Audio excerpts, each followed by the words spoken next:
Hi, hello, and welcome to the video. Yet another episode of RuPaul's Drag Race, but Pedestrian.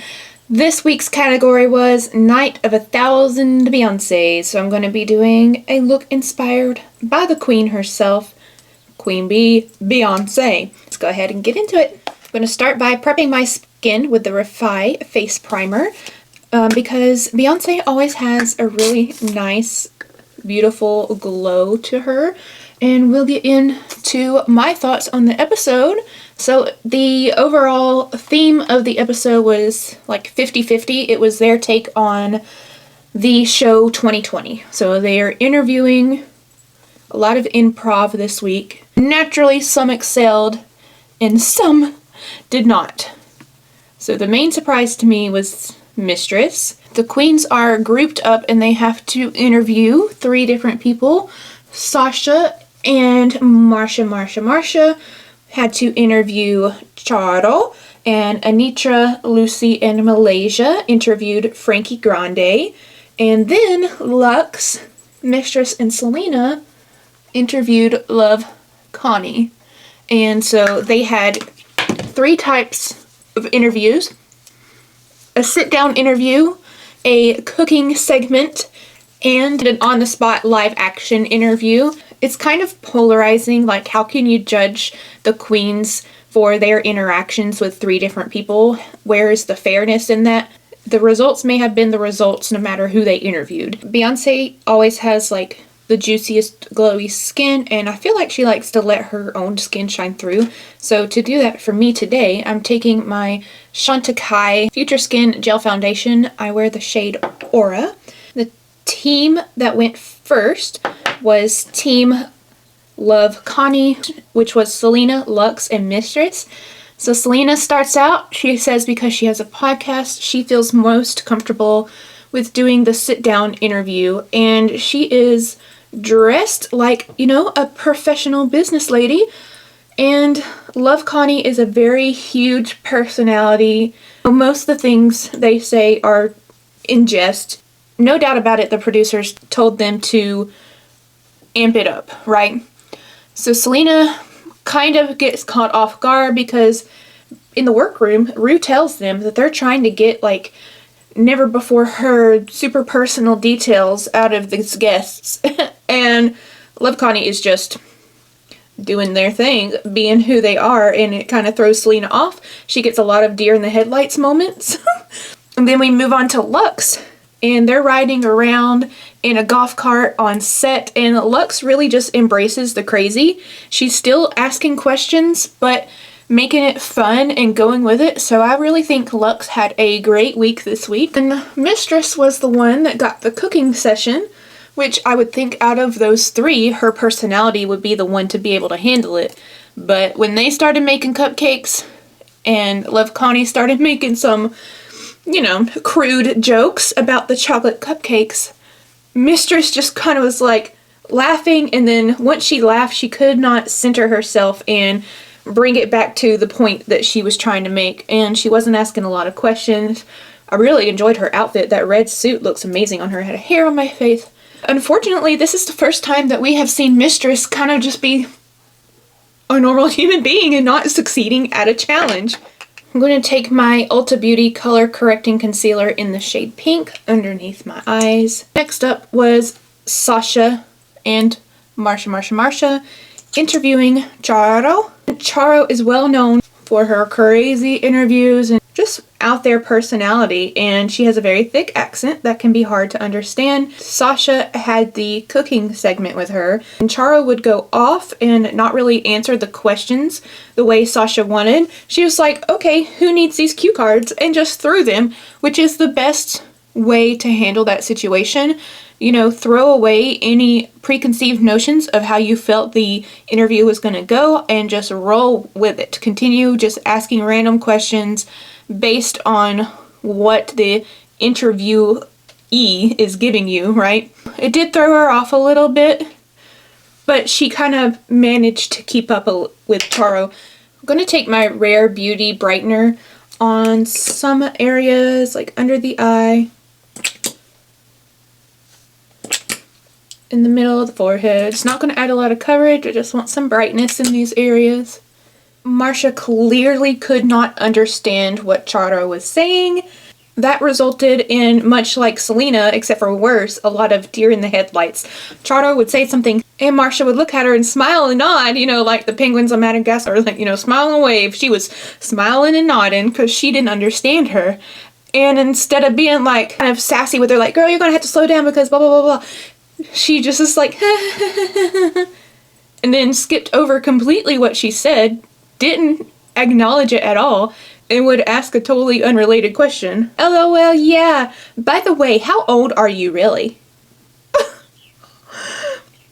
Charo said she's as old as Christopher Columbus, which I'm not even sure that Marsha even heard. I'm going to use my UOMA Beauty Double Take Stick. I think I read an article where Sir John actually uses this product on Beyonce. You know, not this one, this shade, because she's Beyonce, but I'm in the shade White Pearl. I'm going to do some contouring. Then Team Frankie Grande starts out with Lucy in the sit-down interview, and this is right up Lucy's alley. And yes, she's been saying I should have won for the past 100 weeks, but this one, she really should have won.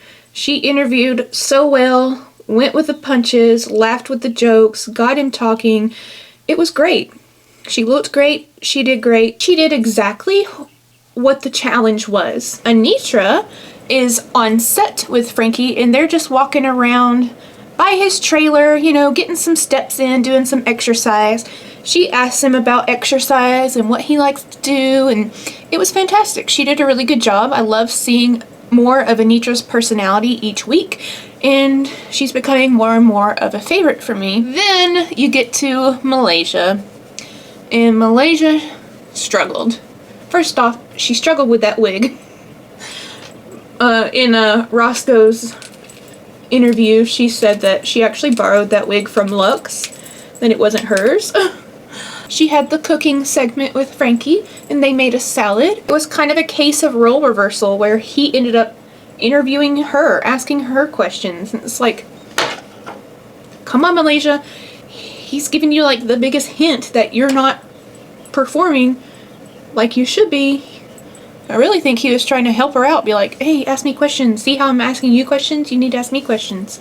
But she didn't have a good week this week in terms of the main challenge. Before I go in with blush, I'm also going to use the highlighter end of this double take stick. It's a gorgeous, glowy highlighter. Woo! Very, very glowy. My reference picture is this picture from the 2023 Grammys. She has just a touch of pink on her cheeks. I'm going to take the COLÉ Desert Date Multistick, and mine is in the shade Hibiscus. Pink up my cheeks a bit. She does keep it quite low, like right here in the center of her face and out. You know, usually I like to bring mine up here towards my brow, but I'm just going to keep it right here and then out. And when I go in with powder, if there's a harsh line or anything, I can take care of that.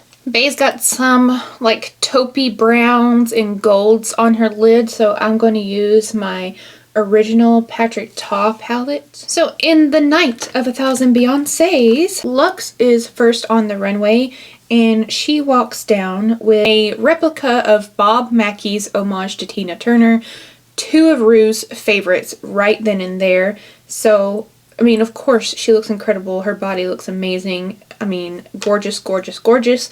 Overall, this entire week was really good for Lux. Starting out with this cream shade right here. It's going on the outer half of the lid. Then Mistress comes down the runway in a gorgeous green dress. She's paying homage to Destiny's Child. She has the other two ladies' puppets on her shoulders. So she's walking around with three heads. She is Destiny's Child entirely. She is all of the children. Not trying to copy the look exactly, just like the girls did in this runway, pay homage. Then Selena comes down in Beyonce's gold 2004 Grammys dress. She had little Rue Grammys, Rue heads as Grammys. She looked really pretty, and the look was very similar to what Beyonce wore. Just dragified. Gold looks really good on her. Sasha comes trouncing down that runway looking like an angel sent from above, like she always does. She wore Beyonce's 2006 BET Awards, like a little silver mini dress, and she had that curly hair. She said she's serving body like no one else can. Shade to the other girls who have to do padding, and she doesn't because she's trans. Love it. Now I'm taking this shade. This is a matte. I'm going to go over that cream that I just laid down. Then Marsha happened. Marsha comes down in a look inspired by one that Beyonce wore in a charity event. However, it did not look like the one Beyonce wore, and it was like a matte dress and a velvet shawl. It was just really underwhelming. And I believe in the episode she said it's not what she had intended on doing, it's just what ended up happening. And I feel like there's been a lot of that for her.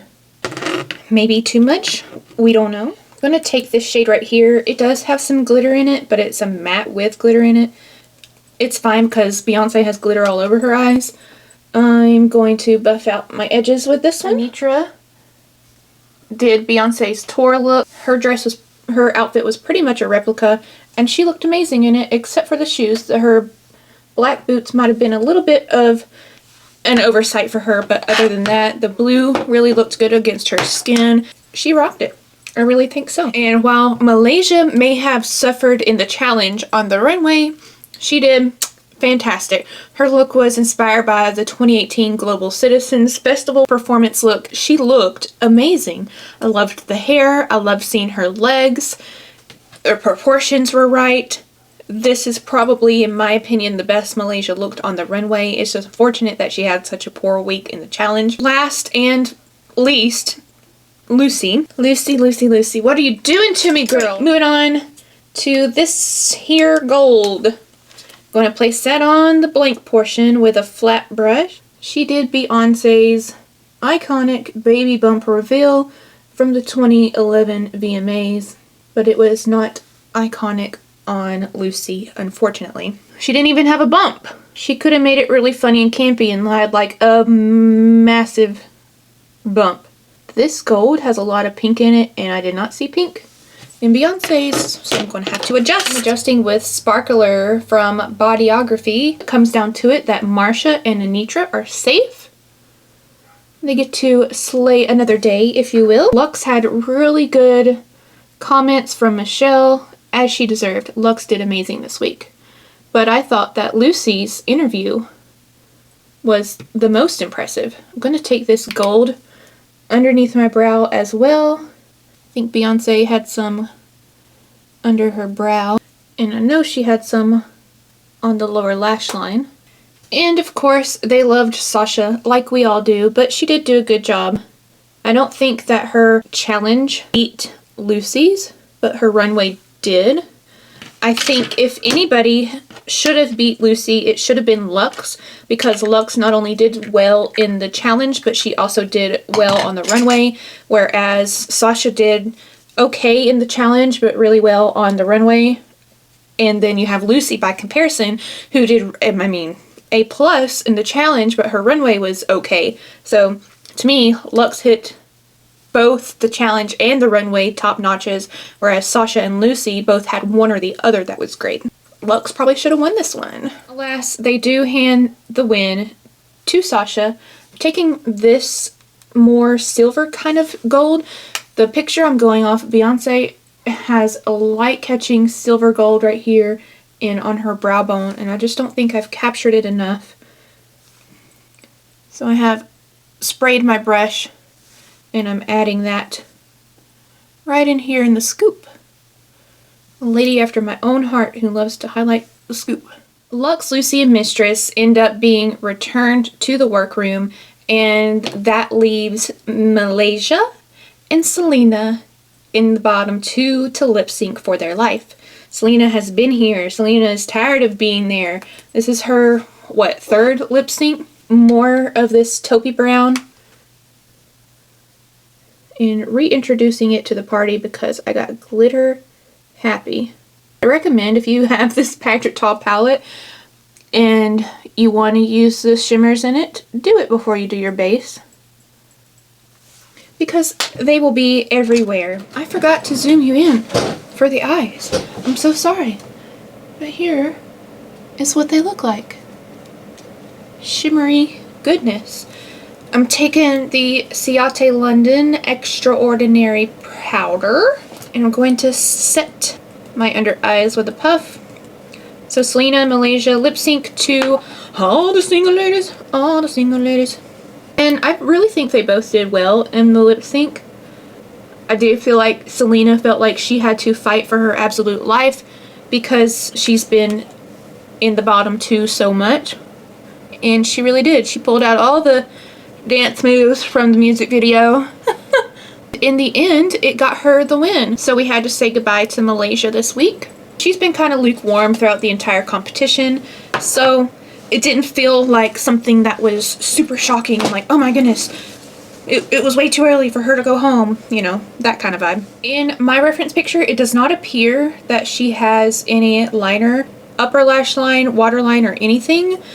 It looks actually a little brightened, so I'm going to take this Essence eye pencil in Silky Nude and run that through my waterline. It's really going to open up the eyes. I spared you mascara and brows. For mascara, I used the CoverGirl Exhibitionist in Waterproof. For my brows, I used the Make Blade Line in the shade Auburn, and my NYX Thick It Stick It in the shade Rich Auburn.